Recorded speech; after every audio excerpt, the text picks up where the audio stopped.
ज्यादातर beginner trader को पता नहीं होता कि कैसे मार्केट में परफेक्ट एंट्री और एग्जिट करेंगे, क्योंकि उन्हें चार्ट रीडिंग करना नहीं आता है।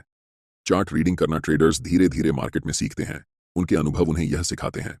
इसीलिए मैं अपने 4 साल के ट्रेडिंग अनुभव से जो चार्ट रीडिंग करना सीखा है उसे कंप्लीट इस वीडियो में हम सिखाने वाले हैं। जब आपको चार्ट रीडिंग करना आता है तब आप कंफ्यूज नहीं होते कि मार्केट में कब एंट्री करनी है और कब एग्जिट करनी है, जिससे आप स्ट्रॉन्ग ट्रेडिंग डिसीजन बना पाते हैं। शुरू करते हैं वीडियो को और स्टेप बाय स्टेप गाइड सीखते हैं कि कैसे लाइव मार्केट में चार्ट को रीड करके ट्रेड में एंट्री और एग्जिट करते हैं। चार्ट रीडिंग करने के लिए सबसे पहले आपको पता होना चाहिए कि चार्ट में बनने वाले कौन कौन से मोस्ट पावरफुल कैंडलस्टिक पैटर्न होते हैं। अगर आप इन 6 सबसे पावरफुल कैंडलस्टिक पैटर्न को सीख लेते हैं तो आपको और कोई कैंडलस्टिक पैटर्न सीखने की जरूरत नहीं है, क्योंकि यही सबसे पावरफुल कैंडलस्टिक चार्ट्स पर देखने को मिलते हैं और इनकी एक्यूरेसी सबसे ज्यादा होती है। कैंडलस्टिक 2 तरह के होते हैं, पहले बुलिश कैंडलस्टिक पैटर्न और दूसरा बेयरिश कैंडलस्टिक पैटर्न, और हर एक ट्रेडर के लिए दोनों तरह के कैंडलस्टिक पैटर्न बराबर इंपॉर्टेंट होते हैं। सबसे पहले हैमर कैंडलस्टिक पैटर्न है और इसका just opposite inverted hammer candlestick pattern होता है। Second most powerful candlestick pattern bullish engulfing होती है और इसका just opposite bearish engulfing candlestick pattern होता है। Third most powerful candlestick pattern morning star candlestick pattern होती है और इसका just opposite evening star candlestick pattern होती है। ऊपर के रो में दिख रहे सभी candlestick pattern bullish candlestick pattern हैं और नीचे वाले रो में जो भी कैंडलस्टिक दिख रही हैं ये सारे बेयरिश कैंडलस्टिक पैटर्न को सीखने के बाद अब हम चार्ट ट्रेडिंग करना सीखेंगे। चलिए इस एग्जाम्पल के साथ समझते हैं। यह चार्ट भारत पेट्रोलियम का है 15 मिनट टाइम फ्रेम में। चार्ट में हमेशा आपको यह ढूंढना है कि उस पार्टिकुलर टाइम में बायर्स ज्यादा स्ट्रांग हैं या फिर सेलर्स ज्यादा स्ट्रांग हैं, और यह कैसे हम डिसाइड करेंगे कि इस समय बायर्स और सेलर्स में से कौन स्ट्रांग है। इसके लिए हमें कैंडल के साइज को देखना होता है। यहाँ प्राइस जब ऊपर जा रही है तब बड़े बड़े स्ट्रॉन्ग ग्रीन कैंडल्स बनाते हुए ऊपर जा रही है, लेकिन जब प्राइस नीचे आ रही है तब छोटे छोटे रेड और ग्रीन मिक्स कैंडल्स बनाते हुए नीचे की ओर आती है। इसका सिंपल सा मतलब यही होता है कि बायर्स यहाँ पर स्ट्रांग हैं और सेलर्स कमजोर हैं। इसीलिए ऐसी सिचुएशन में हमें बाय साइड में पोजीशन प्लान करनी चाहिए।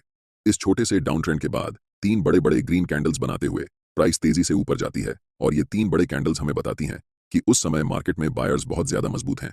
अंतिम कैंडल में एक लंबी अपर विक बनती है और वहां से प्राइस धीरे धीरे छोटे छोटे मिक्स कैंडल्स बनाते हुए कभी ग्रीन कभी रेड नीचे की तरफ आती है। यहां ध्यान देने वाली बात यह है कि जब प्राइस ऊपर जा रही थी तब सिर्फ 3 कैंडल्स में प्राइस ऊपर चली गई, लेकिन जब प्राइस नीचे की तरफ आती है तब धीरे धीरे स्मॉल कैंडल्स बनाते हुए नीचे आती है, जो हमें बताती है कि सेलर्स इस समय बहुत वीक हैं। ऐसी सिचुएशन में हम बाय पोजीशन के लिए प्लान करते हैं। ट्रेड में एंट्री के लिए हमें इंपॉर्टेंट रेजिस्टेंस लेवल को चार्ट्स पर ड्रॉ करना होगा। जैसे ही प्राइस बड़े ग्रीन कैंडल्स बनाते हुए रेजिस्टेंस लेवल के ऊपर क्लोज करती है तब हम ट्रेड में एंट्री लेंगे, जिसमें हमारा स्टॉप लॉस ब्रेकआउट कैंडल के लो के नीचे होगा और टारगेट स्विंग हाई या फिर 1:3 रिस्क रिवॉर्ड रख सकते हैं। यहां हम एक डाउन ट्रेंड के उदाहरण पर चर्चा करेंगे। डाउन ट्रेंड में अक्सर जब प्राइस नीचे आती है तब स्ट्रॉन्ग रेड कैंडल्स बनाते हुए नीचे आती है, लेकिन जब प्राइस रिकवर करती है तो धीरे धीरे छोटे छोटे कैंडल्स या मिक्स कैंडल्स बनाते हुए ऊपर की तरफ जाती है। इस सेटअप का मतलब यह होता है कि इस समय बायर्स बहुत कमजोर होते हैं और सेलर्स ज्यादा मजबूत होते हैं। इसलिए हमें ऐसी सिचुएशन में सेल साइड पोजीशन प्लान करनी चाहिए।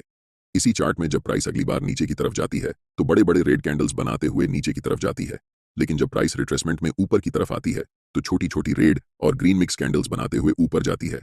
यह हमें बताता है कि बायर्स इस समय बहुत कमजोर हैं और सेलर्स बहुत ज्यादा स्ट्रांग हैं। इसलिए हम सेल साइड में पोजीशन बनाएंगे। ट्रेड में एंट्री के लिए सबसे पहले हमें इंपॉर्टेंट सपोर्ट लेवल को ड्रॉ करना होगा। जब भी प्राइस इस सपोर्ट लेवल को ब्रेक करके नीचे की तरफ क्लोज होती है तब हमें सेल साइड में एंट्री बनानी है। हमारा स्टॉप लॉस ब्रेकडाउन कैंडल के जस्ट अबव होगा और टारगेट स्विंग लो या फिर एक है डाउन ट्रेंड में रहती है तब हमें कैसे चार्ट को रीड करना है। लेकिन इसके अलावा जब प्राइस साइडवेज रहती है तब हमें क्या करना चाहिए ये भी जान लेते हैं। साइडवेज मार्केट में हमारे लिए सबसे इंपॉर्टेंट होते हैं सपोर्ट एंड रेजिस्टेंस लेवल, क्योंकि यही ऐसे लेवल होते हैं जिन्हें प्राइस रिस्पेक्ट करती है। लेकिन ज्यादातर traders support and resistance level को गलत तरीके से इस्तेमाल करते हैं। मैं आपको एक एडवांस तरीका बताऊंगा जिससे आप इंट्राडे या ऑप्शंस ट्रेडिंग में सबसे ज्यादा एक्यूरेसी हासिल कर सकते हैं। स्क्रीन पर दिख रहा चार्ट 3 मिनट टाइम फ्रेम का है और यह 5 सितंबर का है। यहां पर प्राइस रेंज बाउंड है, यानी प्राइस एक पार्टिकुलर रेजिस्टेंस लेवल पर जाती है और वहां से लौटकर एक पार्टिकुलर सपोर्ट लेवल पर आती है। इन दोनों रेजिस्टेंस और सपोर्ट लेवल के बीच में प्राइस समय बिता रही है। अब ऐसी सिचुएशन में ट्रेडर्स के मन में कंफ्यूजन होता है कि उन्हें ब्रेकआउट में ट्रेड लेना चाहिए या फिर रेजिस्टेंस से सपोर्ट तक और सपोर्ट से रेजिस्टेंस तक ट्रेड लेना चाहिए। इस कॉन्सेप्ट के बाद आपके मन में यह कंफ्यूजन नहीं रहेगी, इसीलिए वीडियो को ध्यान से देखना। जब भी प्राइस बिना टाइम स्पेंड किए डायरेक्ट किसी भी इंपॉर्टेंट लेवल चाहे वह रेजिस्टेंस हो या सपोर्ट एरिया, को ब्रेक करती है। ज्यादातर समय वह ब्रेकआउट फेल या ब्रेकडाउन फेल होता है। छोटे टाइम फ्रेम में जब हम ऑप्शंस या इंट्राडे ट्रेडिंग करते हैं तो यह एक ट्रैप होता है। जब प्राइस डायरेक्ट सपोर्ट लेवल को तोड़ती है तो हमें ब्रेकडाउन की ओर एंट्री नहीं लेनी चाहिए, बल्कि हमें उस समय सपोर्ट से रेजिस्टेंस तक ट्रेड में एंट्री करनी चाहिए और प्रॉफिट बनाना चाहिए। अब आपके मन में सवाल उठ रहा होगा कि प्राइस कब ब्रेकआउट या ब्रेकडाउन करती है।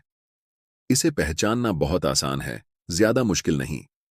जब भी प्राइस को ब्रेकआउट या ब्रेकडाउन करना होता है तो वह इंपॉर्टेंट लेवल पर या उससे पहले बहुत सारा टाइम स्पेंड करती है, यानी उस लेवल पर कई कैंडल्स बनती हैं।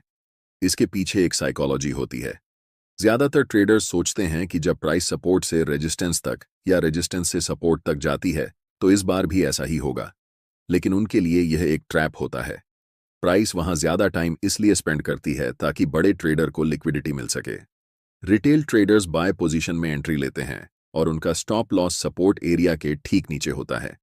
जैसे ही प्राइस इस सपोर्ट एरिया को तोड़ती है, उन सभी रिटेल ट्रेडर्स का स्टॉप लॉस हिट होता है और प्राइस स्ट्रांगली बड़े बड़े रेड कैंडल्स बनाते हुए नीचे निकल जाती है।